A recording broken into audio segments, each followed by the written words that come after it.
Assalamualaikum warahmatullahi wabarakatuh. Perkenalkan, nama saya Zalwandela Ahmad dengan NIM G00240447 dari kelompok A1 dengan Aslab Mas Fatan. Nah, di sini saya akan menjelaskan tentang laporan anatomi dari blok 1.2. Jadi di sini bakal ada 3 pembahasan sesuai laporannya. Jadi ada 3 laporan. Yang pertama bakal lebih bahas tentang mandibula. Terus yang kedua itu bakal bahas tentang regio antar brachii sama manus. Terus yang ketiga itu bakal bahas tentang artikulasio genu. Oke, jadi kita bakal ke laporan yang pertama, dimana di sini ada Daniel adalah seorang siswa SMP di mana ia sempat tertusuk paku saat bermain di lapangan dan hanya membilas dengan air mengalir. Setelah itu, dia mengaku sulit menggerakkan rahangnya dan terasa kaku dan tidak bisa membuka mulutnya. Nah, yang pertama itu jelaskan tentang anatomi mandibula dan fungsinya secara lengkap. Terus jelaskan penyusun musculus masticatoris beserta fungsi inervasinya. Oke, jadi yang pertama aku bakal membahas tentang si mandibulanya, dimana di sini aku bakal bagi si mandibulanya jadi sisi ventral, dorsal, sama si lateral, jadi versi sampingnya. Nah, yang pertama itu ada si versi ventralnya, dimana di sini bangunan yang mau aku bahas itu ada 4. Ada processus coronoideus, processus condylaris, foramen mental, sama tuberculum mental. Nah, yang pertama itu ada processus coronoideus. Jadi di sini di mandibula itu ada yang namanya ramus. Nah, ramus itu apa sih? Ramus itu ada percabangan. Jadi percabangannya itu ada dua processus, yaitu si processus condylaris sama processus coronoideus. Nah, si processus coronoideus ini nih itu bakal dilekati sama M temporalis atau musculus temporalis. Ini ada musculus temporalis. Nah, terus habis itu ada yang kedua itu ada processus condylaris, di mana processus condylaris ini itu bakal membentuk sendi atau membentuk artikulasio sama si fossa mandibularis osis temporalis. Fossa mandibularis osis temporalis yang membentuk artikulasio temporomandibularis ini. Temporomandibularis. Terus habis itu ada si foramen mental. Nah, foramen mental ini bakal dilewati sama si arteri, vena, sama nervus mentalis. Terus habis itu sama yang terakhir itu ada si ini tuberculum mental. Tuberculum mental ini kayak bagian penonjolan di bagian dagu. Ini namanya tuberculum mental. Oke. Terus habis itu for your information tentang si foramen mental ini. Nah, si foramen mental ini itu kan letaknya ada di bawahnya si gigi. Terus dia itu dilalui sama arteri, dilalui sama vena, dilalui sama si nervus terutama. Nah, akhirnya kalau misalnya nih mau dilakukan anestesi lokal, si dokter gigi itu mau melakukan si anestesi lokal, beliau tuh harus mengidentifikasi si foramen mental ini supaya nanti kalau misalnya disuntik atau penyuntikan lokal dia tuh nggak bakal ada kerusakan saraf atau keefektifan dari si analgesik tersebut. Nah, oke, lanjut ke bagian dorsalnya. Nah, di bagian dorsal itu yang pertama ada angulus mandibulae. Mana tadi angulus mandibulae? Nah, ini. Nah, angulus mandibulae itu nanti bakal berikatan sama jadi dia itu bakal tempat melekatnya si ligamen stylomandibulare. Jadi di angulus mandibulare. Terus habis itu ada foramen mandibulare. Ini dia itu ada bakal dilaluin. Kalau yang tadi foramen mentalis, ini tuh foramen mandibule, dimana foramen mandibule itu bakal dilaluin sama arteri, vena, nervus alveolaris inferior. Terus habis itu ada arcus alveolaris di sini. Terus habis itu ada juga alveolaris. Juga alveolaris ada di sini. Juga alveolaria. Terus habis itu ada symphysis mandibulae di bagian sini ini ada simfisis mandibulae sini. Nah, simfisis mandibulae itu apa sih? Jadi dulu itu kan si mandibula ini itu terbagi jadi dua kan pas pertumbuhan. Nah, awalnya itu ada dua, terus dia nyatu. Nah, persatuannya itu bisa dilihat di simfisis mandibulae ini tadi. Jadi seiring dewasa kan dia menyatu nih, jadi satu tulang. Jadinya nggak bisa dilihat dari si simfisis mandibulae ini tadi. Terus habis itu ada spina mentalis di sini. Nah, spina mentalis ini yang ini itu bakal dilalui sama AVN mentalis. Terus habis itu ada mana lagi? Bentar. Ini tuberositas pterygoidea. Nah, ini tuh bakal dilekati sama musculus pterygoideus yang medialis. Oke.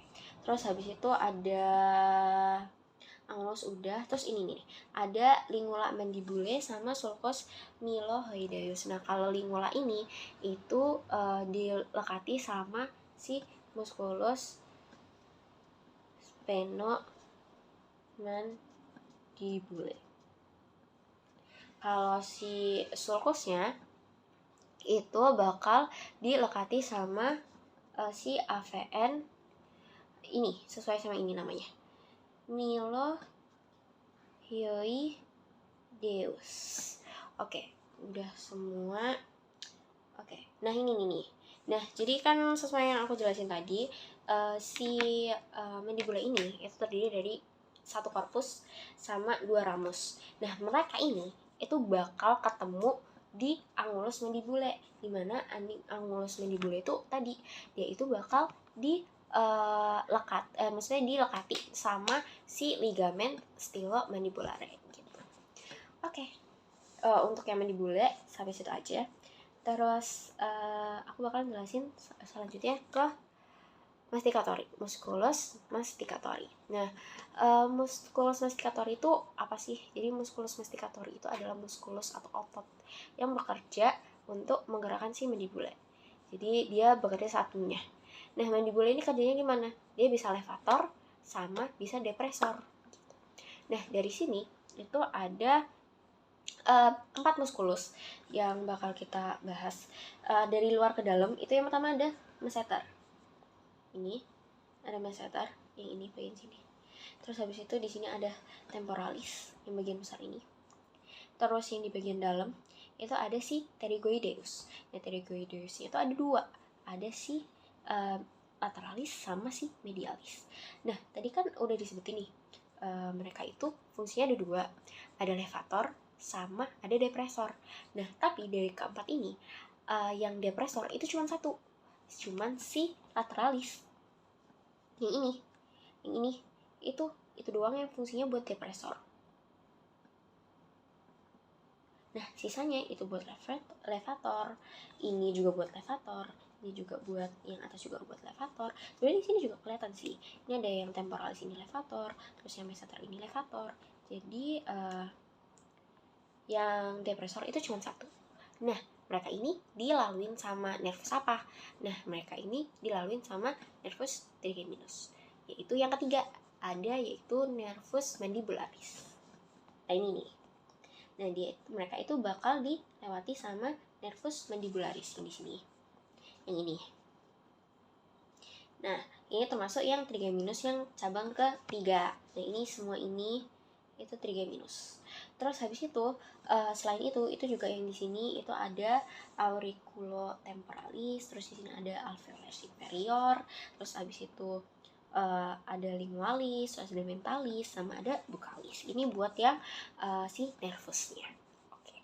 Terus sekarang kita lanjut ke bagian laporan yang kedua. Dimana di sini itu ada orang yang merasa lemas pada tangan, tepatnya pada digiti 1, 2, 3. Ada di digiti 1 ini sampai 3. Nah, terus dia ini nggak dapat digerakin, nggak dapat kontraksi. Jadi saat jari digunakan untuk menggenggam. Nah, tolong jelasin inovasinya pada muskulus di regio antebrachii dan manus. Terus habis itu jelaskan anatomi pada muskulus regio antebrachium beserta kinesiologinya. Oke, jadi di sini kalau dari muskulusnya sendiri itu aku bagi jadi ventral sama dorsal. Nah, kalau bagian yang bagian ventral itu fungsinya dia untuk fleksi. Jadi ventral itu fungsinya untuk fleksi. Nah, kalau bagian dorsal itu fungsinya buat ekstensi. Nah, terus habis itu si bagian aku bakal bahas tentang si bagian ventralnya dulu. Nah, bagian ventralnya ini itu aku bagi jadi superficialis sama profunda. Nah, superficialis itu ada 5 muskulus yang harus kita perhatiin. Yang pertama, nih di sini itu ada si muskulus pronator teres. Terus yang kedua ada si flexor carpi radialis. Terus ada palmaris longus, ada musculus flexor carpi ulnaris, sama flexor digitorum. Yang ini, dua ini. Nah, mereka ini itu bakal berorigo di epicondylus medialis. Di sini. Origonya tuh di sini.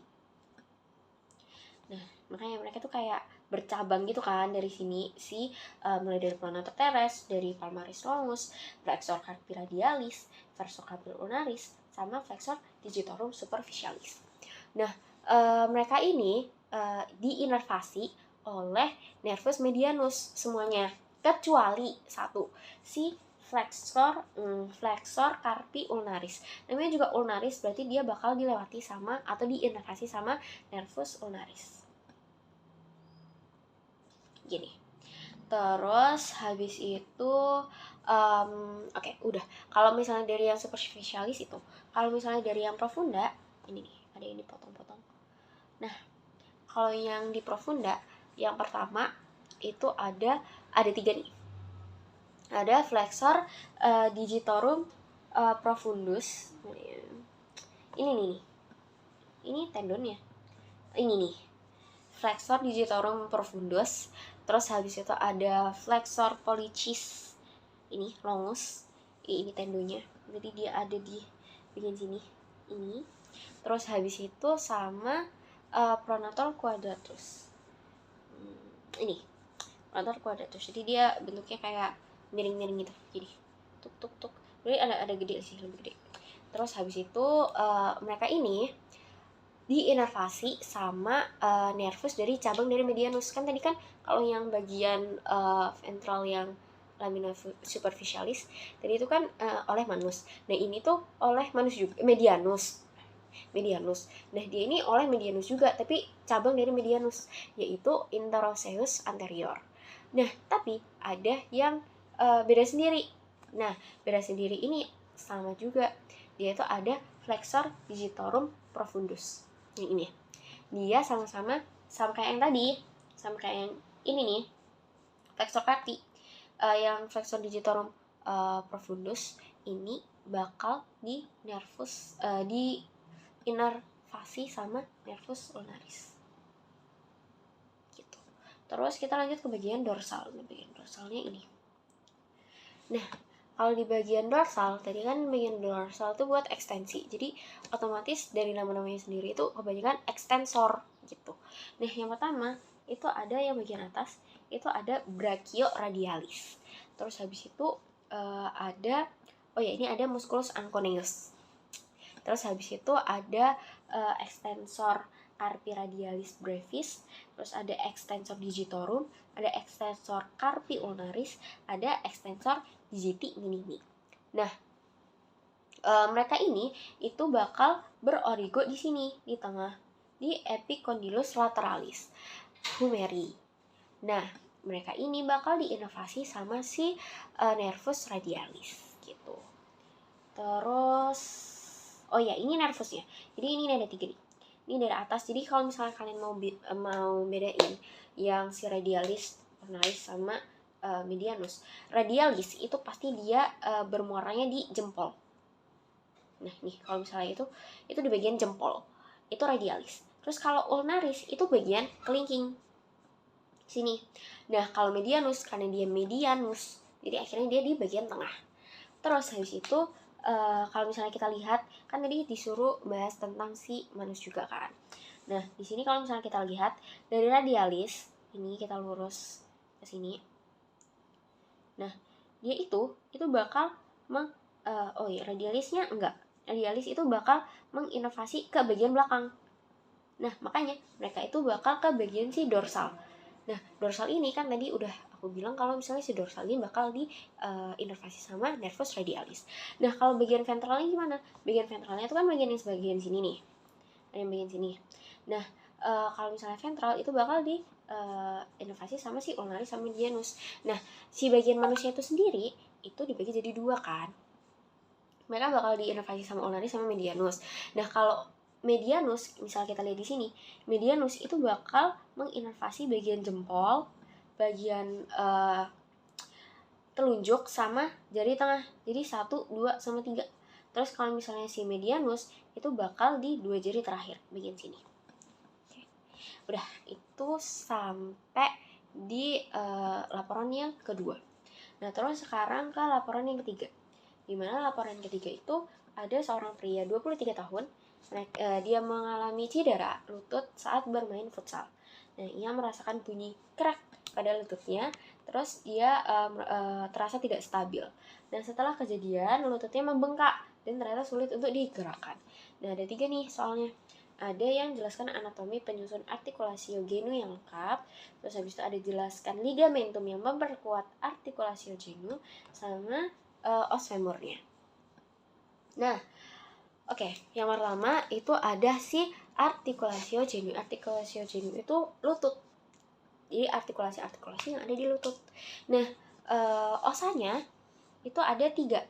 Ada si femur, terus ada si fibula, sama tibia. Ini nih femur yang bagian gede ini. Terus habis itu ada si fibula yang sini, terus sama tibia yang bagian sini. Nah, sebenarnya ada lagi si satu, si patella. Nah, yang bakal dilekati, yang dia tuh di itu sama ligamen. Nah, artikulasionya itu ada 3. Ada artikulasio femoropatellaris, ada meniscofemoralis, sama meniscotibialis. Dan menisco itu gimana sih? Menisco itu ini nih, ada namanya meniskus di bagian sini. Nah, otomatis sendinya ada yang pertama, ada yang ini. Hapus dulu. Yang ini. Nah, karena dia itu menghubungkan antara fascies patellaris os femur sama fascies articularis patella. Ini patellularis os femur sama fascies articularis patella. Dia itu disebut artikulasio femoropatella. Femoropatellaris. Salah. Patellaris. Terus habis itu yang kedua itu ada meniscofemoralis. Berarti dia menghubungkan antara meniskus sama femur, dimana dia itu menghubungkan condylus dari femoris sama si meniskus ini, medialis et lateralis ini tadi. Nah, terus habis itu yang ketiga, yang terakhir adalah meniscotibialis. Nah, meniscotibialis berarti itu antara meniskus sama tibia.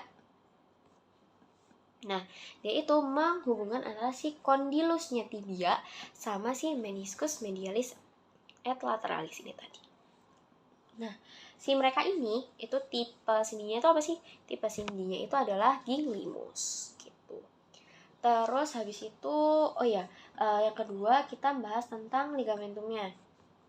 Nah, ligamentumnya di sini itu ada 5 ligamentum. Jadi ligamentum yang pertama itu ada ligamentum kolateral tibial atau kolateral medial. Nah, kolateral tibial namanya juga tibial. Berarti dia itu ligamentum yang menghubungkan si femur sama si tibial. Jadi dia ada di bagian samping dari lutut. Jadi bagian samping kan ini lutut, kalau ngadep ke depan kan lutut ngadep ke depannya gini. Jadi itu ada di bagian samping. Nah, di bagian sisi samping lainnya itu juga ada, yaitu ligamentum kolateral lateral. Nah, di si kalau kolateral berarti dia itu fungsinya untuk menghubungkan si femur sama si fibula, makanya dia juga bisa disebut ligamentum kolateral fibulae. Jadi di bagian sana.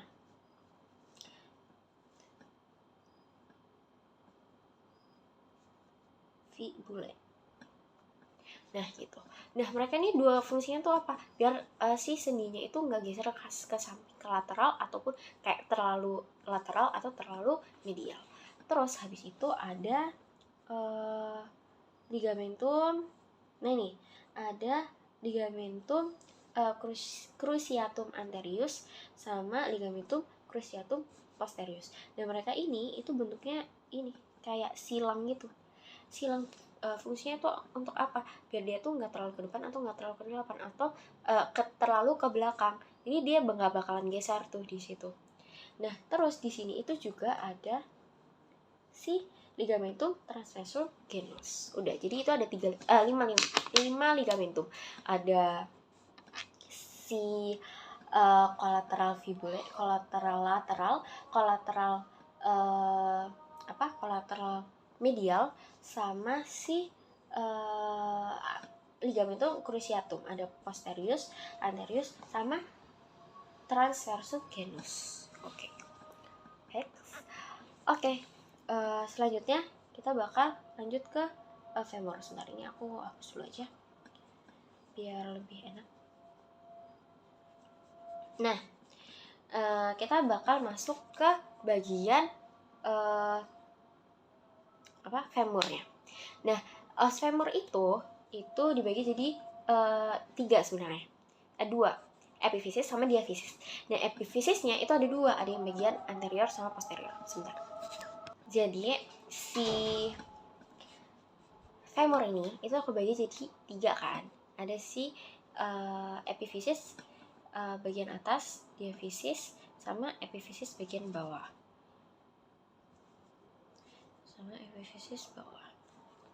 Nah terus habis itu ini tuh kalau yang ini itu bagian anterior, ini bagian posterior. Gimana sih cara bedainnya? Jadi kalau anterior itu dia dari korpusnya itu dia kalau bisa lihat ini tuh halus, jadi nggak ada apa-apanya tuh di situ. Sedangkan kalau misalnya di sini tuh lihat ada banyak, ada si labium lateral, labium medial, di mana mereka itu termasuk dari linea aspera, terus ada tuberositas glutea, terus habis itu ada linea pectinea, terus habis itu ada linea supracondylaris lateralis sama medialis. Jadi mereka tuh cenderung nggak rata. Terus habis itu dia ada fossa nih di sini. Dimana kalau di femur itu ada condylus lateralis sama condylus medialis. Dan dimana 2 condylus itu diantaranya itu membentuk suatu fossa, namanya fossa intercondylaris. Gitu. Terus habis itu kita bahas dari atas aja kalau gitu. Nah yang atas berarti kita ada namanya kaput. Bagian sini namanya kaput. Dan di bagian ujungnya ini dia tuh ada yang namanya kayak dia tuh ada kayak bagian lebih kayak melengkung, dia ada fovea, ada cekungan, ada fovea di situ, yaitu fovea di caput femoris, makanya namanya fovea capitis femoris. Nah terus setelah kaput pasti ada yang namanya kolum. Nah kolum di sini ada kolum femoris nih. Terus habis itu di sini ada fossa trochanterica, di mana di sini juga ada trochanter mayor sama minor. Di antara trochanter itu ada linea, yaitu linea intertrochanterica karena dia di antara. Terus habis itu di sini ada epicondylus, epicondylus lateralis sama epicondylus medialis. Terus di sini ada tuberculum adductorium. Terus habis itu di sini ada facies patellaris. Nah, terus habis itu di sini ada facies poplitea, di sini ada tuberculum adductorium ini. Terus habis itu ada epicondylus, tadi sudah epicondylus yang bagian sini. Nih, itu sama kayak yang sebelah sini. Terus habis itu ada kolum femoris, tadi sudah ya, caput, trochanter, terus capitis femoris sama crista in. Kalau tadi di sana itu ada linea intertrochanterica. Kalau di sini itu ada crista-nya, crista intertrochanterica. Oh ya, caput femoris ini itu dia itu nanti akan bersendi di acetabulum. Dia bakal membentuk articulatio coxae gitu. Terus udah. Nah, kondilus-kondilus itu nanti itu bakal nyambung ke kondilus yang atas tadi. Yang ini, bagian sini yang ada sendi-sendi itu tadi gitu. Udah. That's it. Sekian dari saya. Assalamualaikum warahmatullahi wabarakatuh. Thank you for watching.